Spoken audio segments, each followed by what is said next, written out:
Hey everybody! So today I had an interesting case and it was kind of fun because I got to do a procedure. Um, I had this gentleman come in. He was 32 years old, white male. He arrived to the clinic alone. He appeared to be a reliable historian, complaining of a wound on his leg. Um, the wound on his leg, he said he noticed it was about a quarter size about 2 days ago. It was red on the back of his calf.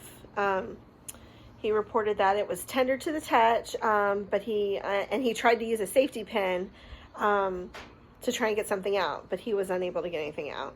He denied any trauma, any fever or chills, and he stated that it had gotten bigger in the last couple days.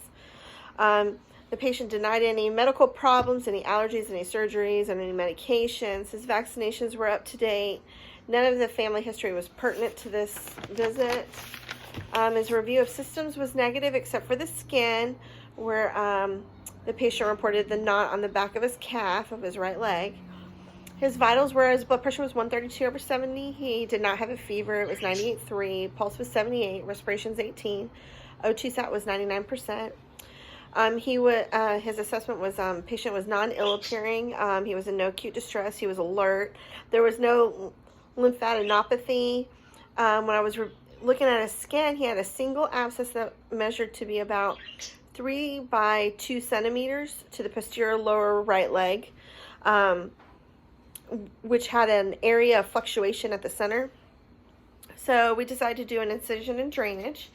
I injected the patient with 5 mLs of lidocaine going around where I was going to hit it with the blade.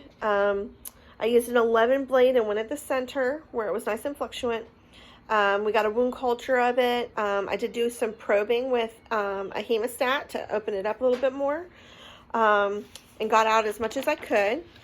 We irrigated with about 30 cc's of saline, and then I did use Iodoform gauze for packing. We started the patient on Keflex 500 milligrams 4 times a day for 7 days. We instructed him to do warm compresses 4 times a day.